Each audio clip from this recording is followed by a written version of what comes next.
You are such a genuine gem. Thank you for clicking on my video. I'm Brooke McKenna, but today's case is the Gucci murder. How a fashion company started with death. Now, the history of things normalized in modern times often shows a dark path to reach that point. What does it take to create a successful business?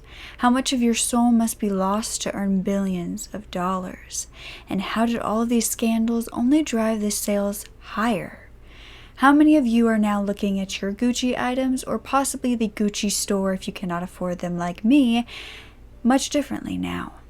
I also want to give a huge thanks to the sources that helped me put together this episode, and they are Real Stories, Power, Privilege, and Justice, The Irish Times, The Guardian, The Telegraph, and Forbes. By the way, it is my absolute passion to tell these stories, and I mean no harm or disrespect when I do so. So if it's something that you would like to support me in doing, all you have to do is make sure you are subscribed with the post notification bell on, give this video a thumbs up, and leave a nice comment down below. Now let's get back to the story. So it was 1995 in Italy, and the Gucci family lived in Milan. This was Patricia and Maurizio, and they had two daughters named Allegra and Alessandra, and they were the infamous Gucci family that everybody knew, and they were also involved with the brand that we all know today. Now, this was the high fashion brand with the double G symbols, and they were expensive items that celebrities wished for, and that influencers today will spend their money and treat themselves on, or even be gifted sometimes these very expensive items. And this was just such a luxury for people. But a lot of people don't know the dark history behind that brand, and the fact that these generations of the Gucci family were not angels, especially not the third generation. Because the first generation, the founder of Gucci, was in fact a creative soul and really worked this business and created it from the ground up.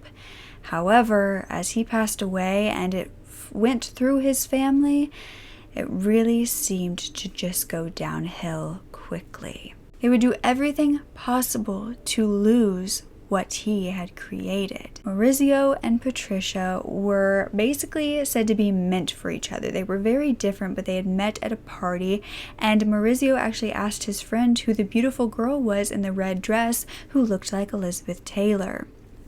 So he obviously had a huge crush on her from the very beginning, and he had come from a long line of hard workers and entrepreneurs, and his mother had actually died when he was 5 years old, so his father was very protective over him while also being in charge of such a big company, and he expected his son to follow along in his footsteps, but this was a very gradual thing to let him be involved in the actual business part of it. But he did kind of have a more sheltered life, so it caused him to be a bit more shy.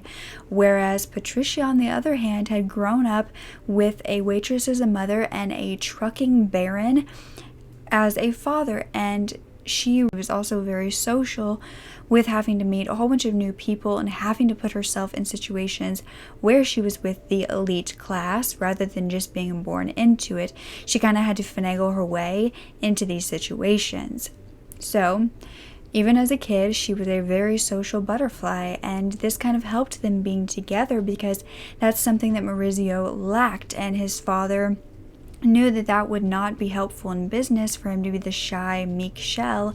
And now Patricia was really showing him how to be more social and to integrate Gucci into the lives of all of these celebrities that would purchase it and that would basically market it to other people. Patricia's father did make a decent amount of money, well above, middle class, and he would often buy her anything she wanted, mink coats, fast cars. From a young age, she was really spoiled. So after they met, they got married, and they were both about 24 at this age, and they really had to decide not to care about their family's opinions to go forward with this wedding because they felt free together, like they were a team, and they decided to go against what everybody else was telling them to do or not to do. And they had 2 girls together, like I said, Allegra and Alessandra, and they were doing well, at least for a while. But on March 27th of that year, the family's legacy would be surrounded in murder. And the tabloids would go crazy at this news because the Gucci's name was about to be changed forever. This was the fact that Maurizio was walking to his office building this morning at 8:30, and he would suddenly be shot 4 times. Now, once was in the head that killed him instantly, and he was only 46 years old. The problem was, this person had come up behind him, and Maurizio had no idea that this person was even there when he was shot to death. He had no way to even fight back. The problem was, his business made it likely that the motive was some sort of revenge, because money does make people do awful things. And so with a company that made them multimillionaires, they knew that there were lots of people that could be a possible killer. They just had to find out which one it was. The police were called by another man who was at the scene of the crime with a bullet in his arm, and he actually was a office building janitor that had just happened to be there at the time. And he said that Maurizio was carrying in magazines to this building, and he was in such good spirits. He even said good morning to him. And as he was walking up the stairs, this janitor saw a hand. He said it was a beautiful, clean hand pointing the gun at Maurizio, and began to shoot. And that he shot him 3 times, and he kind of fell back down the stairs, and that's when this man shot him in the head and then fled. And of course, this janitor ran over to see what was going on, and that's when this man shot him twice as well. Thankfully, only 1 bullet hit him, but he ran over to Maurizio, even bleeding himself, and just kind of cradled his head as Maurizio passed away in his arms. And he said that he thought it was a joke that the gun was being pointed at him, and he wasn't sure he was even going to survive. He said he remembered thinking that it was a shame that this is how he was going to die, and he could actually picture the shooter. He described him as a male in his 30s to 40s with black hair who was wearing a baseball cap as well as a jean jacket. And this all happened in the middle of the day in broad daylight, and this is something that didn't just happen every single day. And the fact that it was just out in the open like this with no even concealment from the dark sky showed that this was someone who knew what they were doing, but at the same time didn't, because they had a whole bunch of witnesses that saw them run away. And so that's when they got really confused, because everyone got to this crime scene, literally everyone, the public, reporters, police, kind of all at the same time, because everyone knew the victim, Maurizio Gucci, and who he was, and they wanted to have a look at the crime scene. And so investigators who initially thought that this could be done by the mafia due to the fact that it was a very quick kind of in and out sort of deal, they also knew that the mafia would have done it in a way where they could have never been seen. So they kind of marked that option out, and they realized they needed to be looking elsewhere for suspects. Maurizio's cousin, Paolo Gucci, said that he believed it was because his cousin had debts to people and that he owed them money, so that is why they took his life. But to really tell you what happened here, we're going to have to go backwards. Go into Maurizio's past, in fact, the whole Gucci family's past, to really get an understanding for how it got to this point. And this is back when Gucci itself was created. So it was 1904 when Guccio Gucci, and yes, that is his name, that is for the double G symbol, that's why you see that everywhere, it's not just Gucci Gucci, it's for Guccio Gucci, and he founded the company in Florence. Now he was actually working at London's Savvy Hotel when he saw an opportunity for a business plan, and he was often dealing with all of the travelers' luggage, and they were often, mismatched, or they were just hard to carry, hard to move around, and he decided that if he could create trunks that were not only smart but practical, they could really get a profit. So with this, he started making trunks out of leather. And these were the type of trunks that could easily be removed from carriages and put back on them. This is what they had to do at the time, was to pull them on and off these carriages, and it wasn't an easy task. So he knew that he could get a lot of business if he made life simpler for everybody. So he decided to start working back in Florence, where he would open his first business, or his first store, I guess, where he had leather factories and workers making all of these goods. Now, he also had 3 sons, which would help him as well as they got older, and they would actually help him expand because he was just working in Italy.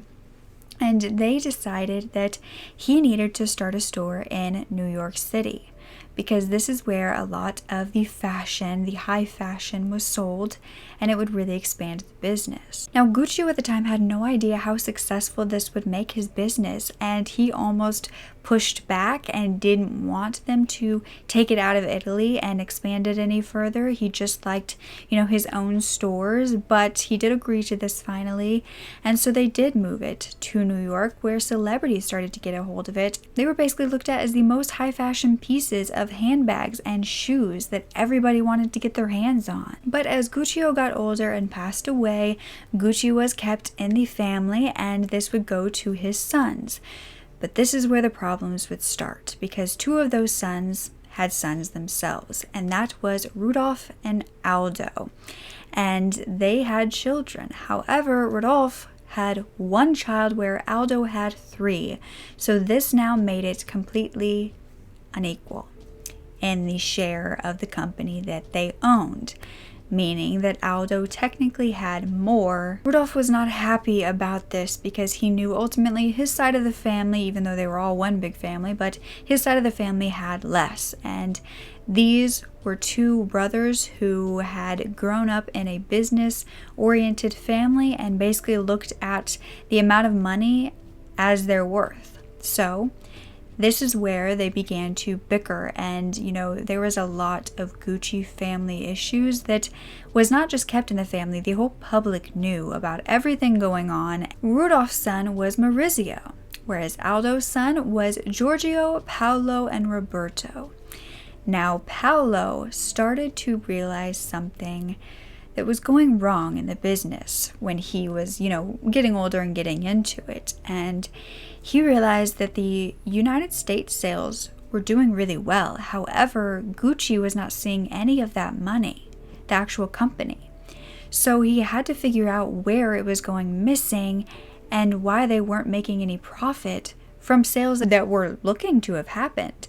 And so that is where he found that his father, Aldo, was actually using offshore accounts to basically avoid paying taxes, and he was keeping all this money to himself.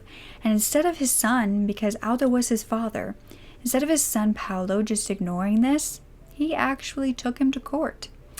And this had Aldo put in jail for a year in Florida. There were now 6 Gucci men in charge of this company, basically on the board, and they hated sharing the power with one another. I mean, there were so many lawsuits that were filed against one another trying to basically kick them out of the business, but nothing really worked because they had enough money to get themselves out of whatever trouble they were in.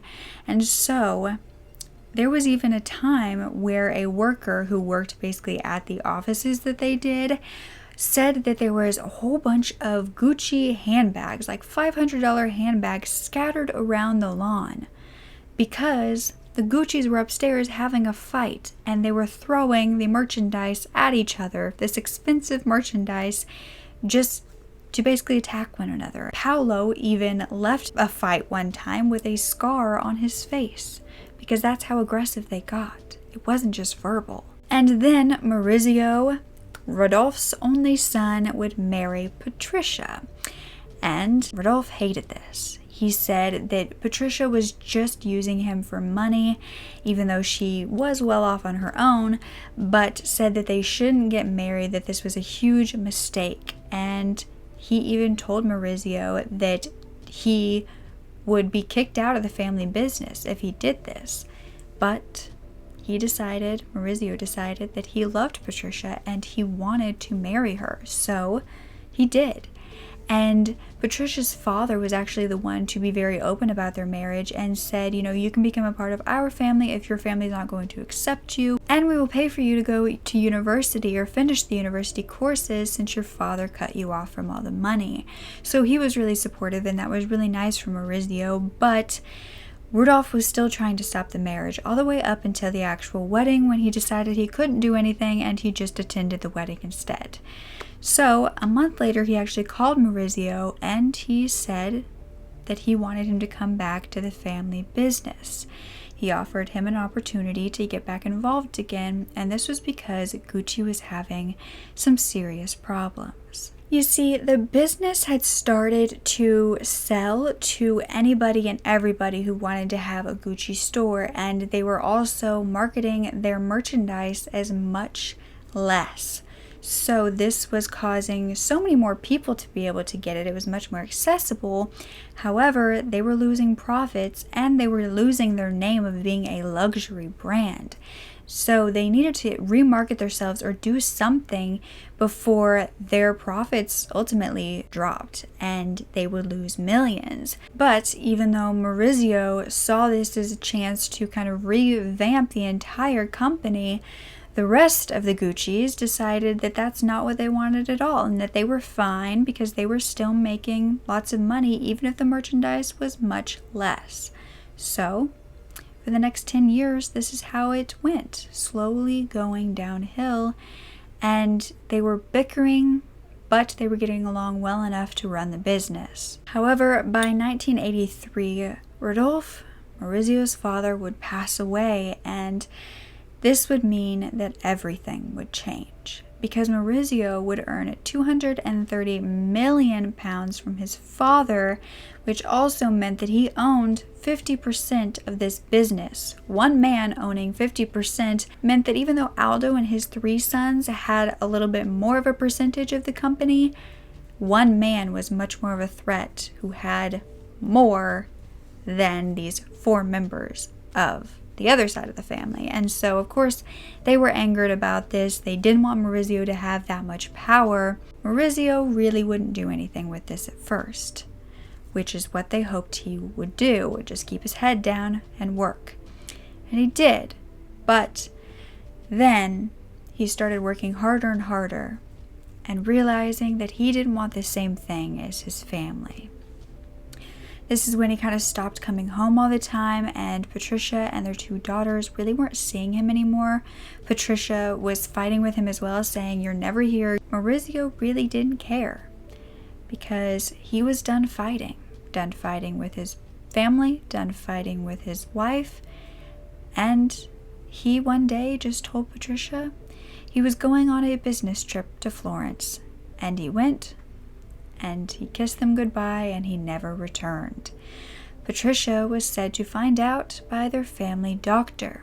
And Patricia also said that after Maurizio's father's death, he didn't act like he cared about anything or anyone.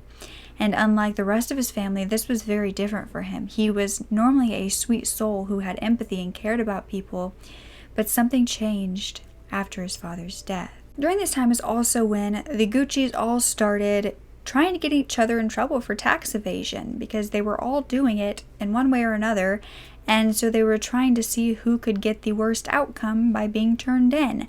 So it was between Maurizio, between Paolo, Aldo, Giorgio, Roberto. They were all just trying to get each other in jail. And so they were sending in different documents that showed what they had done illegally, and people were, going to arrest them. However, Maurizio actually knew that this was happening, and he fled to his villa for a while, which was kind of a secluded area where he couldn't be found. And like I said, it wasn't just like this side of the family with Aldo and his kids were against Maurizio. They were all against each other. I mean, Aldo's kids were against him. He was against his kids. They just all bickered and wanted the power to themselves so badly. And at this point, 10 more years had gone by, and Maurizio was done with all of this. He decided to call an investment company called InvestCorp, and he hatched a plan with them. They would be calling his other family members on the board of Gucci and getting them to basically sell their portion of the company. All of these members were not just going to be giving it up for nothing. They would be getting a large amount of money as a settlement, and they were to contact Paolo first. And within no time, Maurizio was the only Gucci now in charge of the Gucci company. And this is just how he wanted it. Maurizio then hired Tom Ford, who was just an upcoming fashion designer at this time, and he created a whole new line of fashion pieces that were once again high-end. These were to replace all of the lower-end merchandise completely, and to do so, they had to get rid of a lot of merchandise, meaning that they lost around 100 million pounds of money during this time, and Maurizio himself lost millions. And Maurizio, even though he lost millions, he still had a lot of his luxuries. I mean, he had a yacht, he had different sports cars, he was still living a lavish lifestyle. He just simply had to budget because he wasn't getting any more of those millions in just yet. And he had to budget who he gave his money to as well. And this would create a huge problem that he didn't yet know he was creating. Now, that is when this investment company actually fired Maurizio and gave him a settlement of $190 million, which sounds insane for most people, but for him, that was petty change, and he would spend that in no time. So he was really struggling to find a new job. Now, Gucci was no longer in the hands of the Gucci family, and this might have just been the best thing to ever happen to the company. Now, when Maurizio went to work to find a new way to make money, he bought his brand new offices, and that is where he was headed the day that he was murdered. But this, of course, would definitely not be the best thing to happen to Maurizio, and so the question was, how did this all lead to murder? Well, now that Maurizio was budgeting his millions of dollars, where no more millions were coming in, he had to make more conscious decisions with his money, which is something that he really never had to do before, because he came from a long line of successful businessmen. But he still had to pay his ex-wife. You see, Patricia and their 2 daughters were still getting paid around this time, and they were getting a monthly sum of around £150,000. But they would also go on shopping sprees for around £300 or £300,000, excuse me, £300 is nothing to them.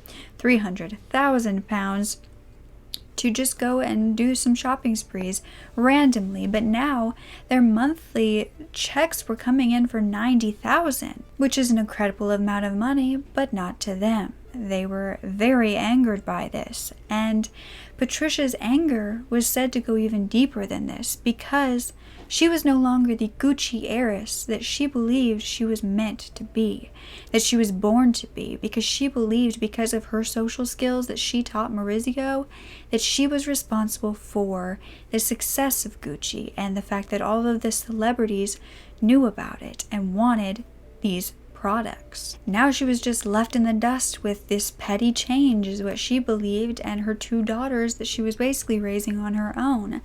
And so investigators knew that the ex-wife, of course, should be a suspect, but they didn't know how much of a story was behind all of it, because it was quite the story. It all began a few years prior when Patricia had gone into surgery for a tumor that was in her brain.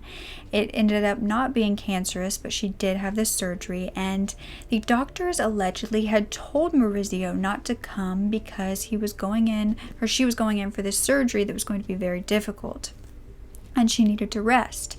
So they told him not to go in, and he respected this and sent her flowers instead. And upon seeing these flowers and seeing that he wasn't there, she wrote in a diary one word: vendetta. I'll write the definition on the screen if you don't know what that means. Over the next few years, her hatred seemed to grow for Maurizio. They were already divorced and had been for like 10 years, but she still felt as though he owed her something. And so at a party at one of her girls' birthdays, they would have a lawyer. It was probably the dad of one of her friends or something like that, but he was a lawyer, and she walked up to him and she was basically asking him what would happen if she got rid of Maurizio. And this lawyer didn't answer her, so she wrote him a letter and sent it to him. And he answered her saying to not talk like that ever again. Others were questioned who knew Patricia to see if they had any more information. All of her staff would say that she in fact had asked them if they would kill for her, if they knew anybody who would kill. When she was told how much she was getting in the divorce, which was that $90,000 a month, she said that it was a mere plate of lentils. And that's what she thought about that. Then she was even more angry when Maurizio got a new girlfriend who moved into an apartment with him, and she feared that now this other woman would get his money, as well as if they had kids that would just take away the money that her and her daughters could get. Patricia couldn't even fathom this thought. She said that he was basically throwing away this money, the little he had, into casinos and odds and ends that he was interested in, and not saving any for them. Investigators also found that she had been writing an autobiography about the secrets of the family that she had once married into, and these were not nice words. She also had a Cartier diary where she put her deepest, darkest thoughts, which is where they found the word vendetta on the day of her surgery, but they also read that she often referred to Maurizio, even after the divorce, as her husband. She had never really come to terms with the fact that they were divorced. She refused to call his girlfriend her name, which was Paola, and she instead called her that woman.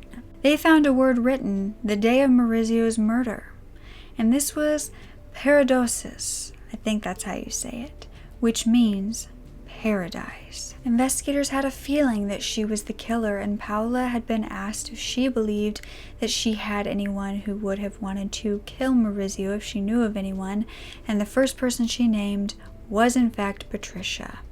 This was not just out of nowhere either, or like in spite of an ex-wife. It was actually because Patricia had kicked her out of the apartment she shared with Maurizio like a day after he was murdered, served her with eviction papers because technically she owned part of his property due to the divorce. And so Patricia kicked her out where she had been living so they could move in. The only problem was there had been a male spotted at the crime scene, not a woman. So, who was this man, and did they have any connection to Patricia? Well, it was 2 years later, and they still had no answers. But by 1997, they would have a tip that would finally be called in. They would say that all they needed to say was one name, Gucci, and they had everybody's attention. This was a waiter saying that he had heard through the grapevine who had killed Maurizio, that he had heard from a local doorman at a hotel named Ivano Savioni that the man who killed Maurizio had bragged to Ivano about what he had done. But now they needed to get a confession on tape of some sort, so they fitted the man who called in with wires and had him go talk to Ivano, and that is when Ivano would tell them much more. Ivano would say that he was contacted by a fortune teller named Pina, who contacted him because he was known in the area as a petty theft and wanted to know if he would kill somebody. He wouldn't, but he called a pizza store owner who then went to a mechanic, and this mechanic said that he would do it. Pina then told them that this job was for Patricia Gucci herself, who was Pina's best friend, and they were offering £350,000 to carry out this hit. So after hearing all of this, on January 31st, investigators sped to the apartment where Patricia was now living, where she had kicked out his new girlfriend, and she opened the door around 4 a.m. That's when they asked her if she knew why they were there, and she said that it was probably because of her husband's death. And she still was not acknowledging that he was his ex. Patricia then asked if they would wait a moment at her door as they were trying to arrest her. She went back inside and she came back out wearing a full fur coat as well as gold jewelry. And that is when she was taken away, and her daughters, who were now 18 and 14, were left there to watch their mother being arrested. A year later, Patricia and Pina were taken to trial. And that is when Pina would begin to confess a little bit more and turn against her best friend, because she said that Patricia had promised her a jail cell full of gold, but she realized that didn't matter in jail. Pina then said that Patricia basically could not imagine another woman taking her place as the Gucci heiress, or Lady Gucci, and the fact that all of that power, money, and status would be ripped from her, it was something unfathomable, because it was things that she believed she earned. Now, everyone in Italy was on top of this case, and unfortunately, that didn't do anything to Gucci's sales like you'd think it would. In fact, Gucci was even more popular because everyone was talking about it. But Patricia didn't go down without a fight. In fact, she started to say that it was insanity, that her brain tumor surgery from years prior caused her to be incapable of planning this sort of thing, this murder, and that Pina did all of the planning and then blackmailed her into giving the money to hire a hitman, making it look like it was her doing. Patricia said that Pina threatened to hurt her daughters if she said anything, and that's why she didn't. So it's basically one woman's words against another until a witness came forward. This was a man who claimed to be a getaway driver for the crime, and said that he was confessing that he had gotten his money and he wanted nothing more to do with any of this. He said he in fact was paid by Patricia herself. So, after 7 hours of deliberation, Patricia, Pina, Ivano, and the pizza man, as well as the getaway driver who was Orazio Cecilia, were all found guilty. Now, Patricia and Orazio were given the most at 29 years, then Pina was given 25, and Ivano was given 26. But what about the one who actually committed the murder, this mechanic? His name was found to be Benedetto Carello, and he got life. Patricia and Maurizio's daughters, Allegra and Alessandra, always believed that their mother was innocent. In fact, Allegra even started to study law to try to get her mother out of jail during this time. And Gucci stores allegedly put up handcuffs in all of their windows after the verdict was given to basically show their support of Lady Gucci being locked up. In 2000, this case was appealed and was reduced to 26 years for Patricia's part. Patricia was actually found at one point in her jail cell that year with a shoelace around her neck. But she did survive, and she was rescued. But 11 years later, she was actually given the opportunity to live in an open prison system where they had less of a watchful eye on them, and they could also go and get employment. But Patricia actually said that she wanted nothing to do with this, even if it let her have more freedom, because she had never worked a day in her life and she didn't want to. This wouldn't change much though, considering 5 years later it was now 2016 and she would be released on good behavior after serving 18 years. Now, the janitor from the office building who was shot with Maurizio that day actually says that he survived it all, he healed, but he says that he wakes up every day more grateful to be alive because of it, because of what he went through. But the bad thing is that he said he was a poor man who had to go back to the same job he had. He couldn't afford to get a new one, so he is constantly triggered by anyone walking up to him, whether it's an unfamiliar face, whether it looks unfriendly. Anybody walking up to him during that job triggers him to have a panic attack, and it's just the most heartbreaking thing to hear that he had to stay in a place that was so toxic for him, where he had such a traumatic experience. And it was also said that after the trials, he was awarded £142,000, but he hasn't received any of it in 20 years. He has actually said something that I think is quite a good point, so I wanted to put it in here. He said, "I'm not bitter, but I do wonder if a rich person had been wounded in that doorway instead of me, whether they'd have been treated with more respect." Which is heartbreaking that he realizes that that could be the reason why nobody seemed to care about him and just a Gucci. Now, Maurizio's girlfriend at the time of his murder, Paola, said that she went through a really hard time after the murder because the tabloids were just out to get her. They kept saying that she was a gold digger who was only with Maurizio for his money, and she said that that's hilarious because she actually left a man who had more money to go to Maurizio who had less, and was just continuing to have less because he didn't have a job, because she loved him. So the whole thing, she said, was complete nonsense, but no one cared what she had to say. She said that when they fell in love, they realized that they were basically two halves of the same apple. Paula also said that Patricia would often stalk them and spy on them before she murdered him, and she would call the apartment to threaten him all of the time, and some of these recordings were actually shown at the trial. One of them said, "You've reached the extreme limit of making yourself despised by your daughters who no longer want to see you to forget the trauma. You are a deformed outgrowth. You are a painful appendix that all of us want to forget. For you, hell is yet to come."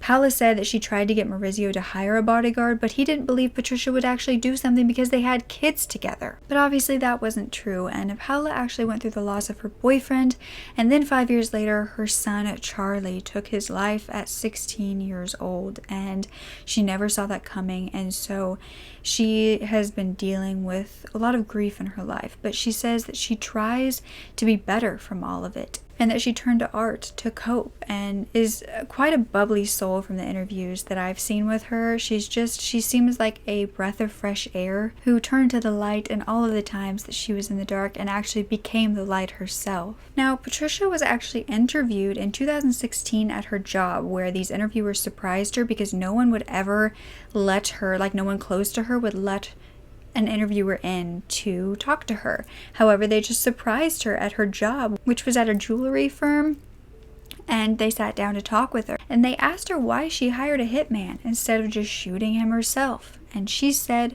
that her eyesight isn't good and she was afraid she would miss. Yet in other interviews, she said that although it was a desire she had to kill Maurizio, that she wasn't actually going to act on it, and that it was something that every wife has thought of at one point or another. She said that this is why Pina actually went and hired a hitman and then forced her to pay, because she was talking about it all the time, but didn't actually expect her to go through with it. One of the very first things she did after getting out of jail was go on a shopping spree with the very little money she had. These definitely weren't luxury boutiques that she was used to, but she did go shopping to get some clothes, and she also wanted to go back to being a part of Gucci and working for them, and she said that they needed her because she was Gucci and she was needed by all of them. But this never happened. Her own daughters eventually cut her off financially, which I'm not sure if there's an incident that caused this, or if they just realized that, what their mother did do is wrong, and their previous support was kind of taken back as they got older and realized more. But they didn't even let her meet their kids, which I think says a lot. But by 2017, Patricia would be doing great financially. She would be given almost £1 million a year from the Gucci's estate due to a previous agreement in the divorce. She was also given £16 million on top of that for the time that she had been in prison, where she had missed her money. However, this was appealed and sent to the Italy Supreme Court, and I'm not sure if it has gone through and she still got this money or not. I couldn't find anything further, but she said, "If I could see Maurizio again, I would tell him that I love him because he is the person who has mattered most to me in life." But when she was asked what she thought he would say back to her, she said, "I think he'd say the feeling wasn't mutual." Now, last year in 2019, it was actually announced that this whole case is going to be turned into a movie starring Lady Gaga as Patricia, and I am so excited. But Patricia Gucci herself is not happy about this. Today, Gucci is one of the most respected fashion brands and is on track to make at least £10 billion in the next few years. It was also named in Forbes' World's Most Valuable Brands list. It is super close to being in the running against Louis Vuitton for world's largest luxury brand. Yet most have no idea of its dark past and the family who started it all. So I hope you learned a little something and it was interesting to you. As soon as I saw this case, I really wanted to bring it to you. I'm super interested in fashion, and I don't necessarily go for the high brands. I'm more of a thrifter and secondhand items, and if it's name brand secondhand, that's great, but I'm just not a spender. I'm more of a saver. And it's so sad to me that Guccio Gucci started this with the purest intentions and was such a brilliant idea, and then slowly his family just killed it until they were no longer even a part of it.